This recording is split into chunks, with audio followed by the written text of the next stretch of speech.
Hey everyone, welcome to my little sketchbook tour.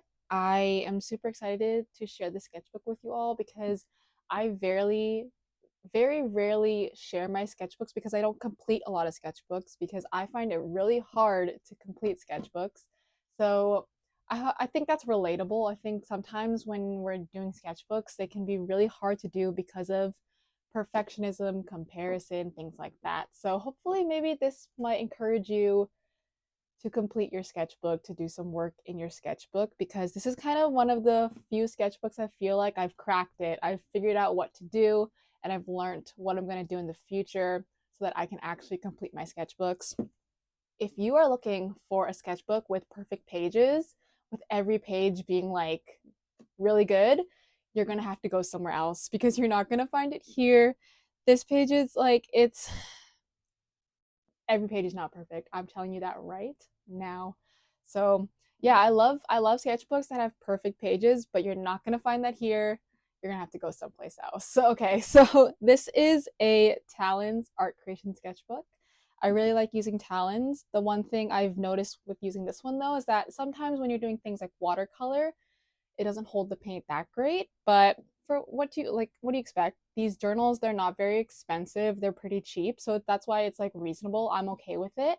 But if you're looking for something, like if you're planning to do watercolor on every single page, this is not the book for you. Get something with more thicker pages. But for what I did, I think it was reasonable, and you'll see when as we go through, like you can see there's some bleed through on them, but it doesn't bother me that much.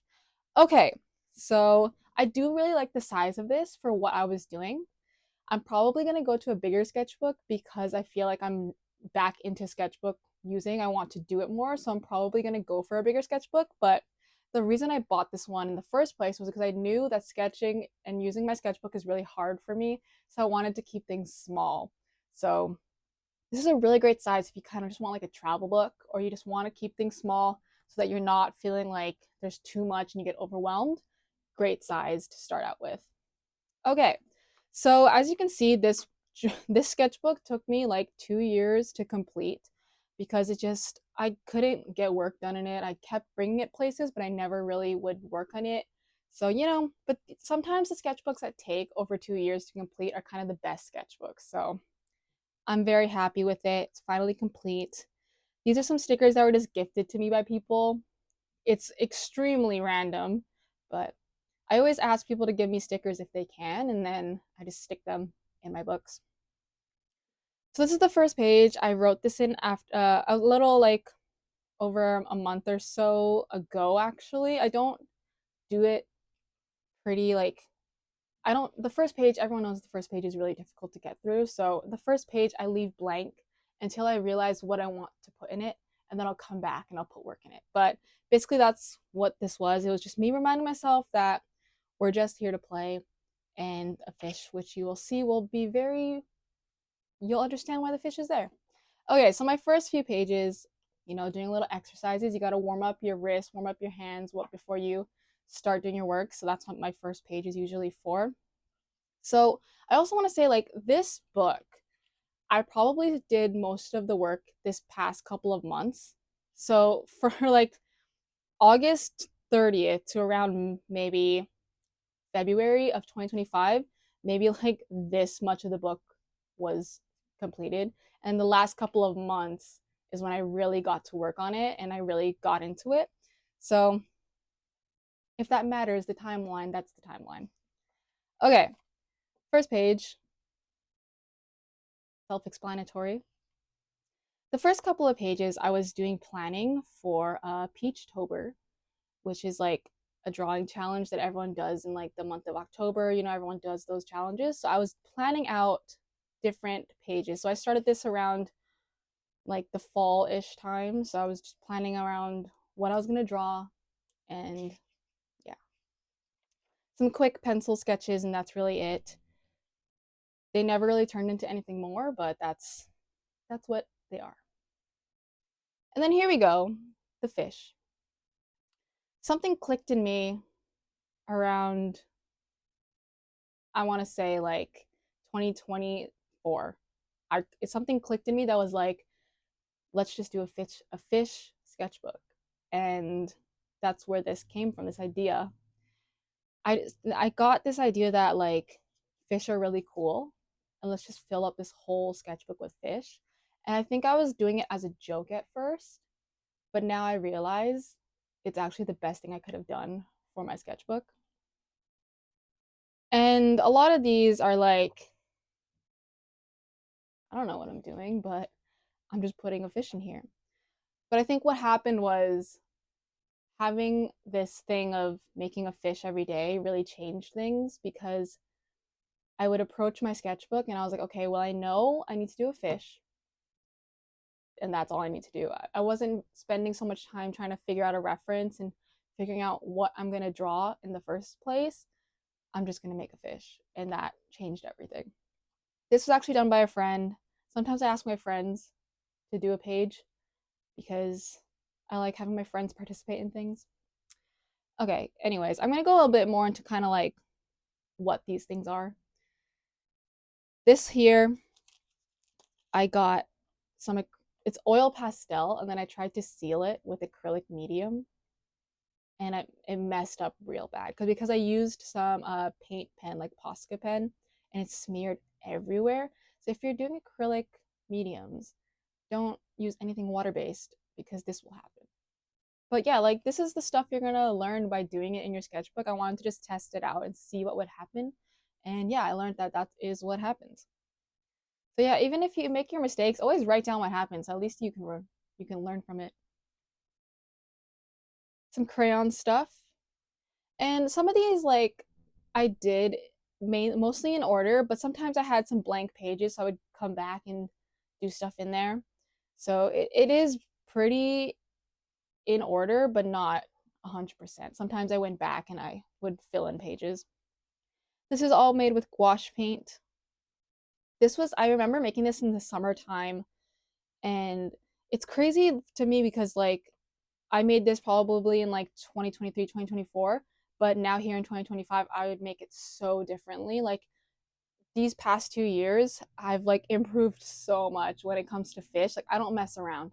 Fish, like I'm here, I'm ready.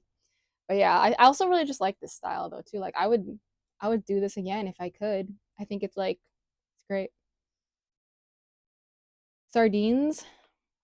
And here's the thing I kind of like realize like if I'm messing it up and I don't like how the page is, I'm just going to put words in. I'm just going to write, and that'll fill up the page for me.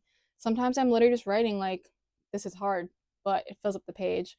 Also, I really if things are ugly and you don't like it, you can always cover it up by painting on separate pieces of paper and taping it over it. And I think that was so much of it for me was like I would see everyone's really perfect sketchbooks and it would make me not want to work in my sketchbook because everyone had really cool pages and I really didn't. My pages are so like they're plain, they're just me trying to learn, and I would always feel really discouraged, but now I feel like I have more tools to help me like actually pursue that and to not feel like all my pages suck. I don't want to do this anymore. But if I make ugly pages, it's okay. I can always cover things up. Here you can see kind of what I was talking about earlier, where these Talons books don't really hold super like ink really well or like big watercolor. It can seep through, but it is what it is. I live with it and I move on. But yeah, if these things will, if you use a lot of paint, if you use a lot of ink, a lot of water, it definitely will not hold in these books. Yeah, I don't know what this is, but it's here. It's living here. This was another one I made with a friend. Another one made with a friend. I still like it. I love it. It's like memories, you know? Like I will remember this every time I see it that my friend contributed to my sketchbook. Some koi fish. And it's like it's so cool for me to see these things cuz I did some koi fish later on and you'll see it and it's so different than what it is in this part of the book. It's with some gouache.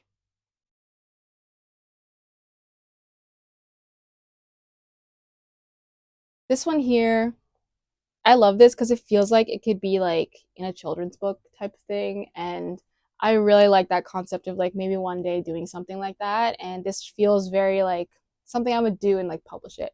I was also testing out Caran d'Ache crayons for the first time. I just got like the blue one, it was like my very first one, and I learned that you had to like you can use them for watercolor. So I was like figuring out how to do that. So that's my first time using Caran d'Ache crayons. So that's what came from it. Sometimes I make pages like this and I just don't know where to go from it. So I don't want to say I'm giving up on it, but I'm learning that not every page has to be something. Not every page has to be something. Sometimes the page is just there and that's okay. And I think like I'm gonna say this so much, but like I used to just always be so caught up in how my sketchbook needs to be perfect. But that's not true. Like my sketchbook just needs to be.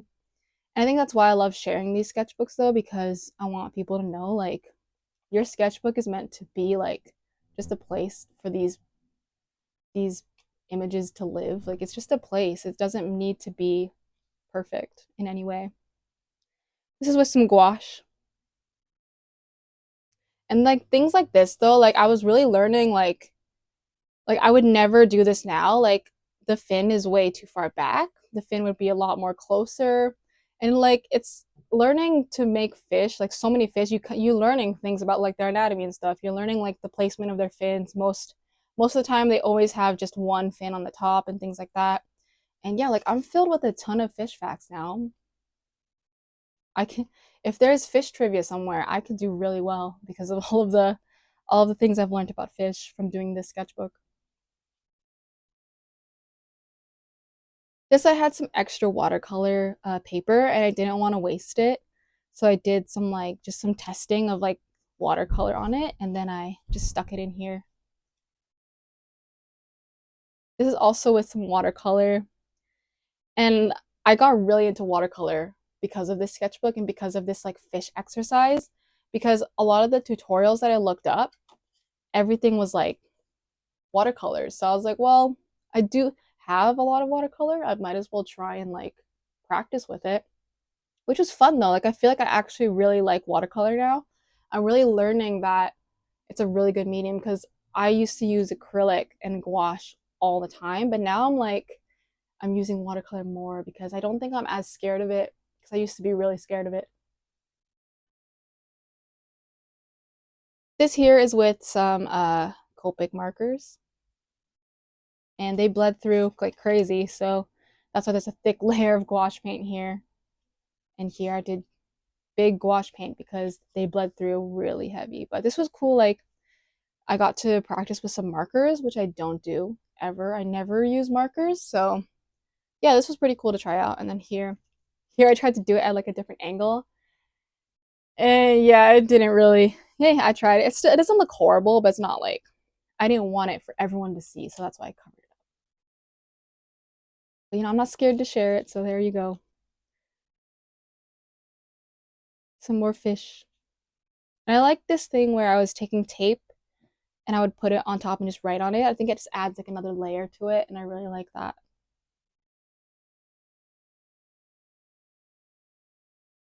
This I just got these new acrylic markers and I was testing them out and they're really hard to use. I still have a long way to go when it comes to acrylic markers because they're really cool, but I just don't know how to use them. So I'm still gonna work on that. I had just got some watercolor markers and they're also really hard to use. Um, yeah, I would prefer the acrylic markers over watercolor because watercolor was really hard to use.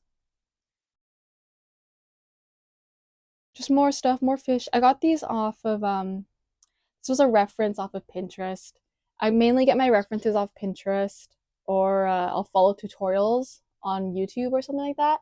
But I've been noticing like the YouTube tutorials I follow sometimes like I, I think I need to start making some fish tutorials because they're really great, but also like they're just not the way that I like them. So maybe I need to make some fish tutorials. This here, hold on, let's not. The first non-fish, a crab. Yeah, I don't know. I feel like I just really wanted to study the crabs and I was drawing kind of like their anatomy and little things like that. But yeah, crabs are really hard. This was the only crab one and whoo, they're complex. They got a lot of stuff on them. This here is some more oil pastel, and I cracked the code with my acrylic medium, and I used a lot less than I did the first time. And there's no other water-based stuff here, so that's why it looks good. It's sealed in nicely because I learned from the first one. And I also just covered it up a bit more because I didn't want to put the acrylic medium here to seal it, so I just put this here because oil pastel, we all know, smudges really easily, so I put this here so that it won't smudge with that page. Some more, um, you know, when there's blank spaces, I didn't want things to feel empty or feel like there's a lot of blank space, so that's why I put in some facts. And also like this, like I love just adding in like a background color. It makes things feel like it's filled up, makes it feel like there's something there. Or fish. This one here, I followed a watercolor tutorial on YouTube, and I think it turned out really nice. I enjoyed it. Um, yeah, a lot of it though was like this paper. This watercolor paper was not it's not watercolor paper. It's like normal paper, so it you can like there's still a nice blend, but there could be a better blend if it was with watercolor paper, but I still think it looks really good and I really enjoyed it. It was probably like a maybe like a 30-minute tutorial and I followed it. It was fantastic. I learned a ton from doing that.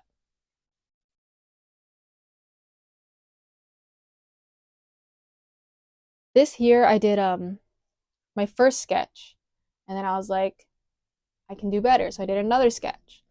And then I was like, well, I can do better. So I did the third sketch and that one I really liked the more. So that's what I inked it in and everything. And it's so funny to me because I always feel like I would have to draw something and then if it wasn't good, I had to erase it all, do it again. I had to fill up the whole page with a bunch of variety. And it's like, no, I don't need to do that. I can do the same thing one after the other and I can see the improvements each time I did it. And it feels so good, like to do it. Like I'll definitely do more pages like this because I feel like it's nice to see a progression in things. And I feel like we're so quick to just erase things when we don't like it. It's like, nah, like just let it cook, let it live there, let it marinate a little bit, and then see where it can take you. Some goldfish.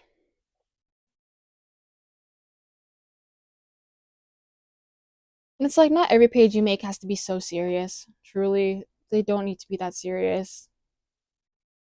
This here's some watercolor paper I taped together. I had two strips of it and I taped them together because I didn't want to waste the watercolor paper. Because, let's be real, watercolor paper can be expensive, okay? So that's what this is. And then I just did two versions of the same fish. So I did one with watercolor and then one with acrylics and oil pastel. And I think that's pretty cool.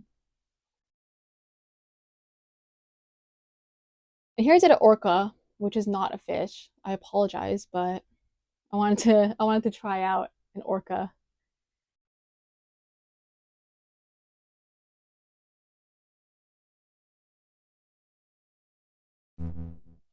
And some shrimp. And let me just tell you right now, like shrimp are like crabs where they are difficult. They are not easy. From my like very few attempts at shrimp and crabs, I was like, no more. We're going back to the fish because they're difficult. They are not easy. They require a lot more studying.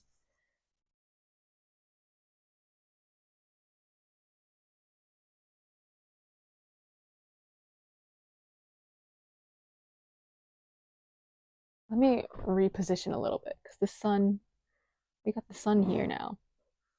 Okay, I'm back. These here was me attempting to use acrylic markers again, and I still haven't figured them out. I still need to use them in very simple pages because I still haven't figured them out yet. Oil pastel little guys. Like I love just trying different mediums, different tools because I feel like it's just really like this is the place to do it. This is the place to experiment, the place to try different things. Some koi fish. This is where I was talking about earlier. Like, this is how I would do koi fish now. I think there's a huge difference in how I would make them. And these are done with watercolor. And I love them. They look really cool.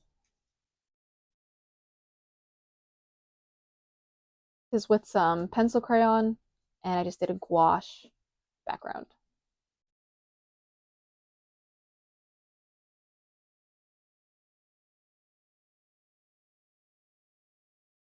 This one here is one is done with acrylic marker, one is done with watercolor. Same fish, just two different mediums. And I used a little bit of acrylic ink here just to cover it up a little, add a little bit of something to it because I felt like this acrylic marker one was bothering me. I didn't really like it, so I just covered it up.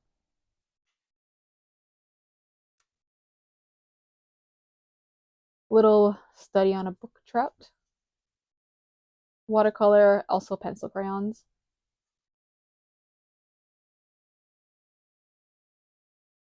And I feel like in this sketchbook, I really did try to do a bit more realistic stuff because I tend to lean towards more like abstract and more kind of cartoony things. But I wanted to just try something different and try and go for a little bit more realistic stuff.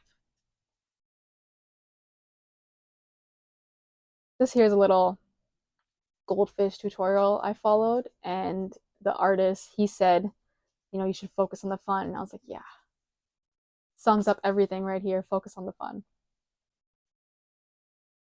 And last, I just have some little watercolor fish as well. I just really like practicing how watercolor can like seep in, and also just there's just so much that goes into it because you might put a little bit of water down, and but as soon as you add that paint to it, there's so much work to really learn how much paint to put, how much like the weight of the paint and how that affects everything because you add too much paint and things like this happen. And I'm still learning to practice how to control that. And like, yeah, it looks cool in some aspects, but some aspects you really want to learn how to control it. So I'm going to keep on practicing that. Yeah, a little bit of watercolor fish. And then usually my last page I keep pretty empty because I do some writing, but that is only for me. That is not to be shared with everyone. But yeah, I'm like first page, last page, I never really fill them in until like when I feel like there's something to put. That's when I do the writing. So yeah, there you go. Finished. Well, thank you for watching this sketchbook tour. I hope it reminds you that there is no one set way to fill up a sketchbook. There are so many ways that you can fill up a sketchbook, and it doesn't have to always look beautiful, amazing, perfect. It can just be simple. And if there's ugly pages, that's okay. That's the whole point. As long as you're having fun, as long as you're learning something, you're doing a good job. So, thank you for watching this video, and I will see you in the next one.